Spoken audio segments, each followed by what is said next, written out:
But I think of my brother Ahmed as of one whom in the New Testament was mentioned as one who was not far from the kingdom. Okay, the next question. No injection from the floor, please. The next speaker. Would you please come close so that you could be... Assalamu alaikum. Wa alaikum. My question is direct to Brother Ahmed Deedat. Well, day before yesterday, on Friday, I attended his meeting in South Hall, and he was speaking about Prophet Muhammad's arrival is mentioned in the Bible. Therefore, why Christians, theologians don't talk about... if your question, I'm sorry for injection here. If your question, brother, relate... Yeah, I'm sorry, I have to interrupt. Just a minute, please. Muhammad's arrival is mentioned in the Bible. In fairness to you... Why Christians, theologians don't talk about him? Just a minute, please. In fairness to you and to everybody else and to the brother who was turned down, the question is not relevant to the topic. Would you please move on? Would you please move on and let the next speaker ask the question? Relevant to the topic? Go ahead briefly. Just put it... Professor Clark. True gospel of Jesus Christ, which is called the gospel of Barnabas, Okay, would you... Thank you for your question. I ruled the question out of order. It's not relevant to the topic. Would you move on, please? Would you move on? Would you move on, Jazakallah? Next speaker. Would the next speaker please ask his question? We have to be fair and firm. Am I doing something wrong? I'd like to get indication of the way I'm conducting questions. Am I unfair? Go ahead. Briefly, brother, please. I would like to say that I'm grateful for this opportunity, and my questions are actually two. Number one, if the Quran is indeed from God, does it contradict itself in as much as it says, okay. Therefore, Jesus was born, he died, and he rose again. The second question, if God... Oh, I'm sorry. The rules of the game is to ask one question and get the back so that other people will have a chance. Right. Thank you. Now the question is directed to Mr. Deedat. Mr. Deedat. Thank you. The verse in question is وَالسَّلَامُ عَلَيَّ يَوْمَ وُلِدْتُ وَيَوْمَ أَمُوتُ وَيَوْمَ أُبْعَثُ حَيًّا, which translated means, so peace is on me, the day that I was born, the day that I die, and the day that I shall be raised to life again. The day that I die, it is not that I died. It's not died, it's in the future.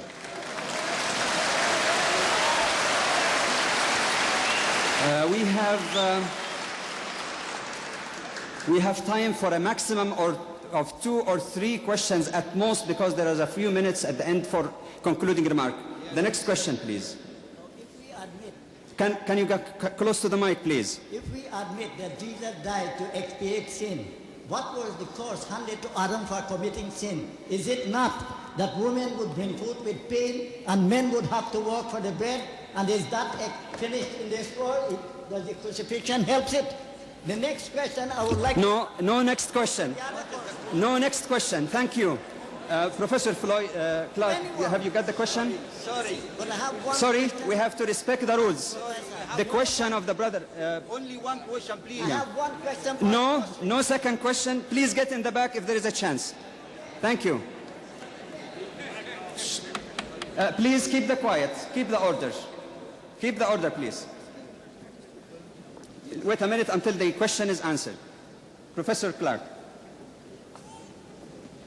Again, I'm not sure I understand the question. Did you get it? What was the topic? I remember if you tell me. Something about sinning. Oh yeah, he said that if Jesus died for our sin, and the Bible said that because of that original sin, man was destined to labor for his work in the book of Genesis, and woman would suffer the pregnancy and childbirth. How is that consistent then? If Jesus died for our sin, and still women are going through this suffering, and men are working for it.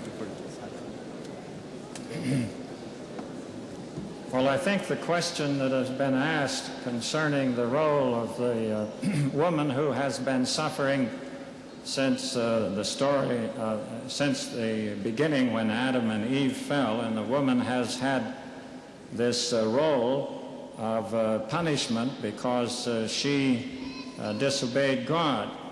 I think that question is very far from our discussion tonight, but in answer to this, we do know that the New Testament teaches that all creation was brought under bondage when man sinned, and that bondage will not be redeemed until the end when Christ redeems the world. I think we'll have entertain one more question because we are running out of time. We have only 4 minutes left. The last one. Everybody has a question that is one sentence, but we have 50 sentences waiting. Go ahead. I'd like to ask Professor Clark, in the book of Hebrew, chapter 5, verse 7, it says, who in the days of his flesh, when he had offered up prayers and supplication with strong cries and tears unto him, is God, that was able to save him from death, D-E-A-T-H, and was heard in that was he feared. Wasn't a clear indication that he was saved from this? Thank you very much. Before the answer of the question, I have to apologize by asking the brothers or sisters who are waiting in line to forget it. We are sorry, we are already 10 minutes behind time.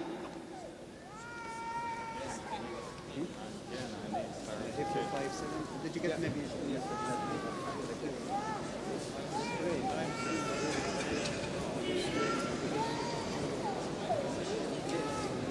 It's there are concluding remarks, so we can't take that.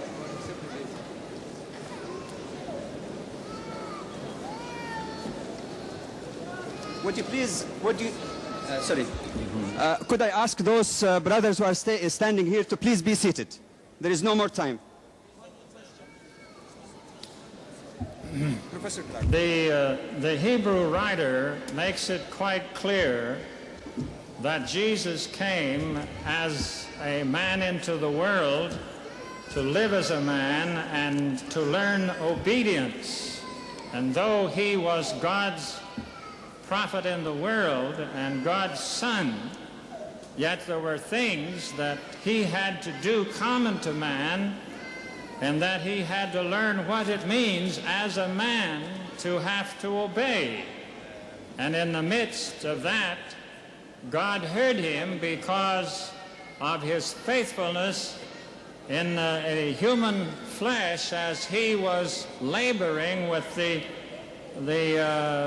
temptations and tortures and hatred that he received in the world. And God, of course, heard him because he was faithful in everything which he did. Thank you. We come now to some concluding remarks and announcements. Would you please allow me to continue? Thank you. Tonight, we have already heard two very prominent, very sincere speakers. I know it is July, but when you add the heat of July to the heat generated in this hall, it might get a little bit too much. However, I feel that I am echoing the feeling of the great majority of those who are present, that it is indeed quite useful and beneficial for both Muslims and Christians to get together and to try to understand each other. Muslims and Christians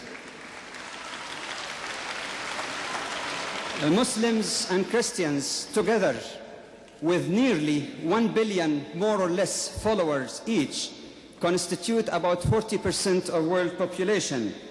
It is indeed very strange that we hear about détente between such divergent philosophies as the US and the Soviet Russia.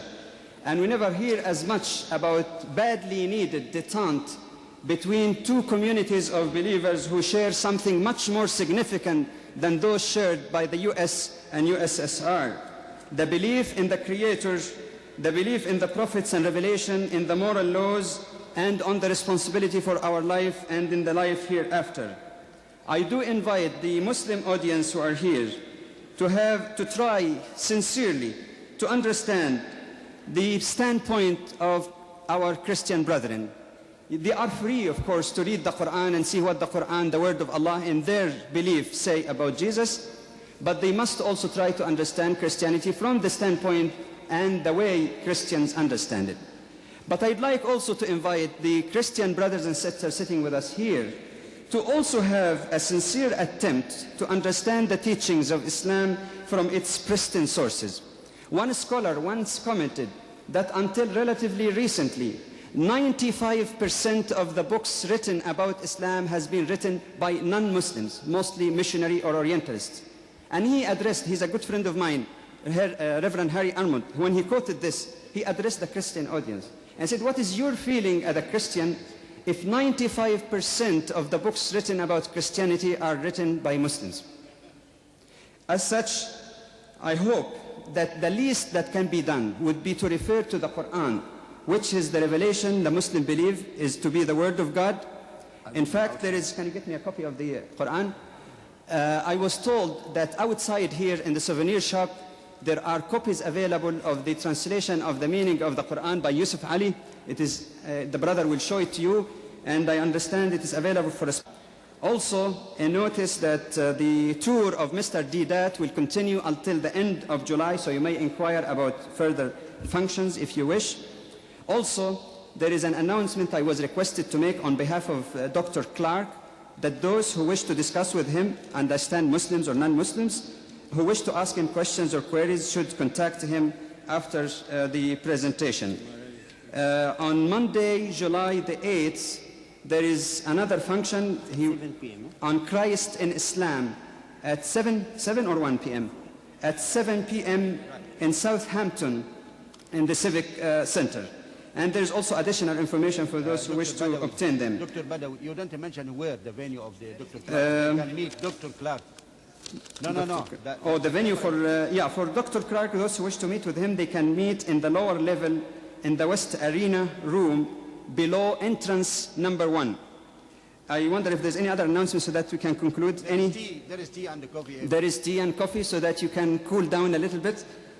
And in conclusion, any other announcement? This video, it can be by direct. There are also some videotapes of Mr. Deedat's presentations and dialogues which are available, so you can inquire from the organizers after the meeting.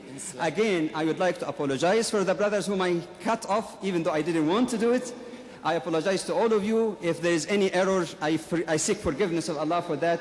And I thank you most earnestly, as well as our honored speakers, for your patience. Thank you very much. Address.